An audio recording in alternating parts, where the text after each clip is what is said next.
Olá, tudo bem? Sejam todos bem-vindos, sejam todas bem-vindas. Meu nome é Raimundo Araújo e também sou conhecido como Professor Raimundo. E hoje vamos fazer a leitura, vamos continuar aqui com a leitura do nosso livro de Crônicas, o 13º livro da nossa Bíblia Sagrada. Para quem não sabe, a nossa Bíblia ela é composta por 66 livros, né?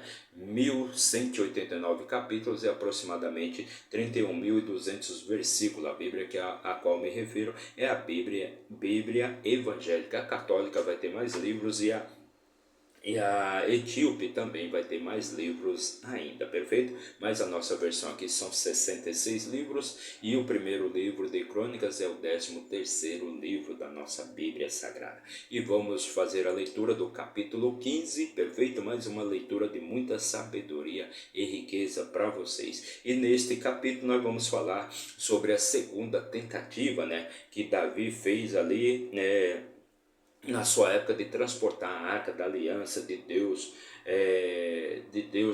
do Deus de Israel com o povo de Israel para a cidade de Jerusalém, ou seja, para onde Davi residia, né? Pois a arca ela estava ali nas terras de Saul, e quando Saul faleceu, então eles resolveram transportar a arca de Geriat Quearim até Jerusalém. Na primeira tentativa, foi uma tentativa frustrada, por quê?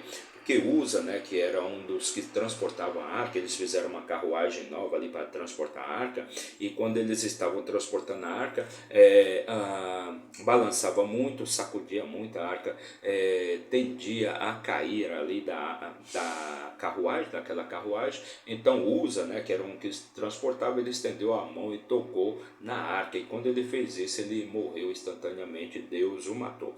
Davi ficou com medo e ficou com receio, no caso de continuar transportando a arca, então ele resolveu abortar aquela viagem e deixou a arca ali em Edom. Ele deixou a arca ali em Edom, na casa de um morador, e a casa daquele homem prosperou muito. Ele ganhou muito, né? A casa dele só prosperava enquanto a arca ficou ali, né? E ela ficou ali por 3 meses. Então agora nós vamos falar da segunda tentativa de Davi. Vamos ver se ele teve êxito no transporte da arca ou não, perfeito? Mas antes de começar, já deixa aí seu like, comente, compartilhe, se inscreva aqui no nosso canal para dar aquela fortalecida no nosso trabalho, para que a gente possa levar a mensagem, uma palavra de Deus, uma palavra de paz espiritual, de motivação, de riqueza para a vida de mais e mais pessoas. Quanto mais você nos ajuda, mais você é ajudado. É de graça para você e tem muito valor para nós. Então vamos começar aqui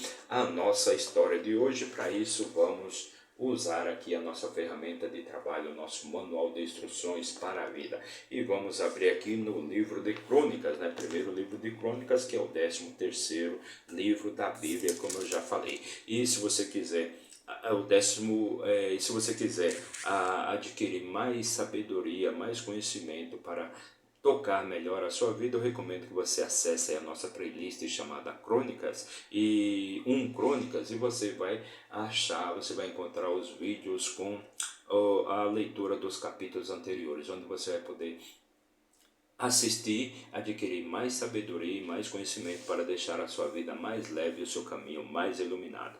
Então, no primeiro versículo do 15º capítulo diz assim: E Davi fez para si casas na cidade de Davi, e preparou um lugar para a arca de Deus, e armou para ela uma tenda. Então, Davi fez ali uma tenda para a arca de Deus. Então Davi disse: Ninguém deve carregar a arca de Deus, senão os levitas, porque o Senhor os escolheu para carregar a arca de Deus e para sempre ministrar diante dele. E Davi reuniu todo Israel em Jerusalém para fazer subir a arca do Senhor ao seu lugar, o qual ele havia preparado. Então, na primeira tentativa, eles falharam porque não foram os levitas que transportaram, né, que começaram a transportar a arca de Deus, né? E quando Uza, né, que era um dos transportadores, tocou na arca, Deus o matou instantaneamente. Então agora Davi vai fazer a coisa da maneira correta, ele vai convocar todos os levitas para fazer o transporte da arca de Deus, né, até Jerusalém, perfeito? Pois a arca ficou ali na casa, deixa eu ver aqui mesmo, ficou na casa, ela ficou repousando ali por 3 meses, na casa de Obed-Edom, 3 meses, e o Senhor abençoou a casa de Obed-Edom, e tudo que ele tinha foi abençoado. Então, no capítulo 13, nós falamos sobre a primeira tentativa. E Davi reuniu os filhos de Arão, né? E Davi reuniu os filhos de Arão e os levitas, os filhos de Arão, né? Que Arão era o irmão de Moisés, né? E foi ele o primeiro levita ali, o primeiro responsável, o primeiro sumo sacerdote ali de Israel. Era o responsável por transmitir a palavra de Deus para todos os levitas, eram responsáveis por transmitir a palavra de Deus para todo o povo de Israel.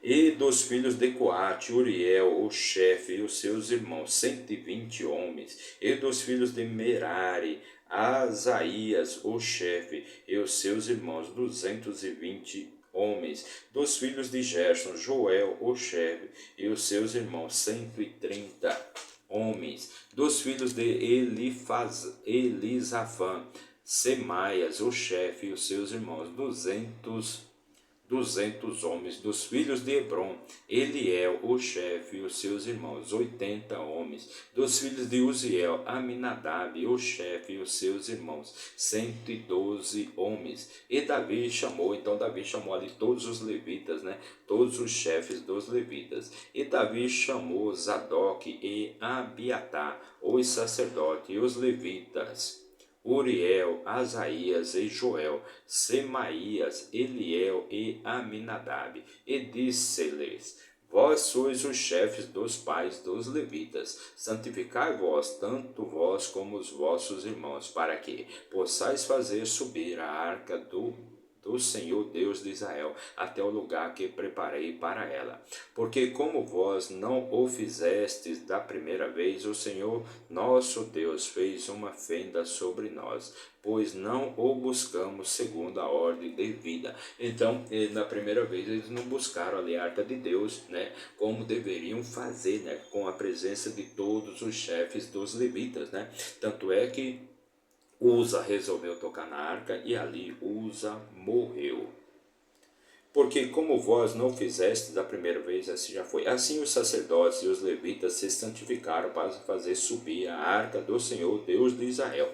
E os filhos dos levitas carregaram a arca de Deus sobre os seus ombros, com as suas hastes sobre eles, segundo a palavra de Deus. Lembrando que da primeira vez eles fizeram uma carruagem nova, colocaram a arca de Deus ali sobre aquela carruagem, né? E no caminho os bois, né, tropeçavam e sacudiam muita arca, né? E a arca estava prestes a cair. Então um dos transportadores, chamado Uza, né, vendo que a arca ia cair de cima da carruagem, ele resolveu tentar segurar a arca para ela não cair. E ali ele foi morto instantaneamente. Deus o matou. E Davi falou com o chefe dos levitas para indicarem os seus irmãos para serem os cantores com instrumentos de música, salteiros, harpas e cimbalos, soando ao erguerem as suas vozes com alegria. Então era alegria, né? O povo ali de Israel estava transportando aquela arca ali com muita alegria, com músicas, com dança, né?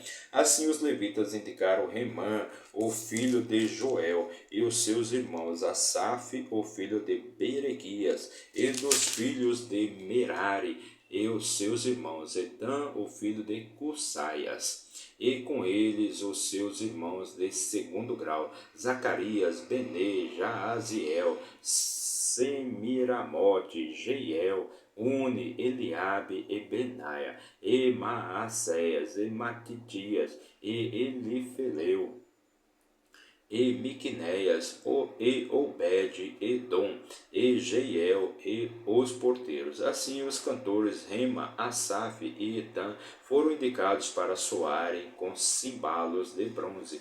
E Zacarias e Aziel, Semiramote, Jeiel, Uni, Eliabe, Maacéias e Benaia, com salteiros sobre Alamote. Matitias e Elifeleu, e Miqunéias, e Obed-edom, Jeiel, Azarias, com harpa sobre Semite para distinção.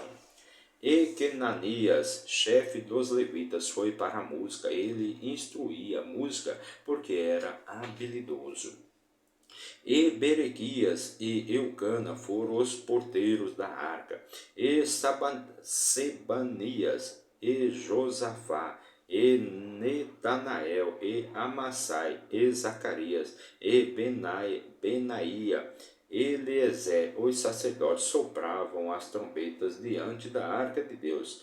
E Obed-edom e Jeías foram porteiros da arca. Assim Davi e os anciãos de Israel e os capitães sobre milhares foram fazer subir a arca do pacto do Senhor, da casa de Obed-edom, com alegria. Então lembrando que na primeira vez Davi ficou amedrontado quando viu Uza morrer ali, quando viu que Deus matou Uza, né?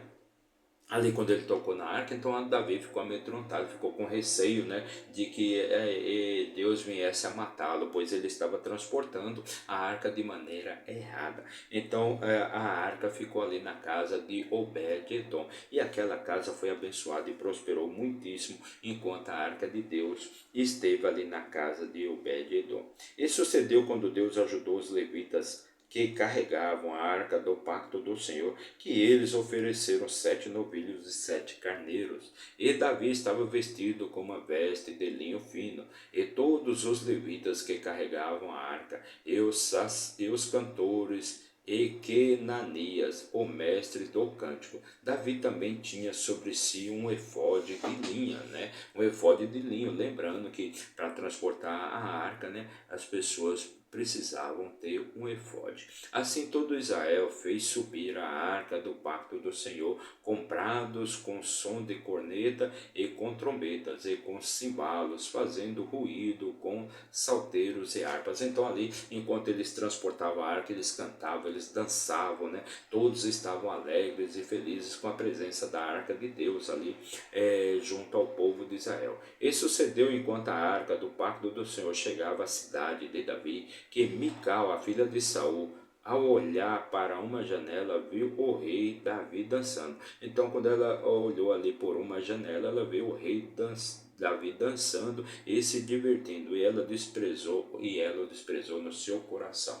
Então era, né, um costume, né, sempre que eles se aproximavam da arca de Deus, ali eles cantavam, eles dançavam, eles festejavam pela presença da arca de Deus em suas cidades. Então essa foi a nossa leitura de hoje. Para você que nos acompanhou por um minuto, meu muito obrigado, que Deus abençoe sua vida grandemente. Mas se você ficou até o final, que Deus te traga paz espiritual, riqueza, sabedoria, vida plena, todas as coisas boas e maravilhosas que Deus fez para mim e também para você. Voltamos amanhã com a leitura do capítulo 16. Vamos continuar a nossa história aqui. Amanhã é um capítulo mais longo, né, com 43 versículos, perfeito? Então não se esqueça de se inscrever aí no nosso canal, não paga nada, basta você apertar o botãozinho ali de inscrever-se, é de graça para você e tem muito valor para nós. Meu muito obrigado e até amanhã, se Deus assim nos permitir. Valeu!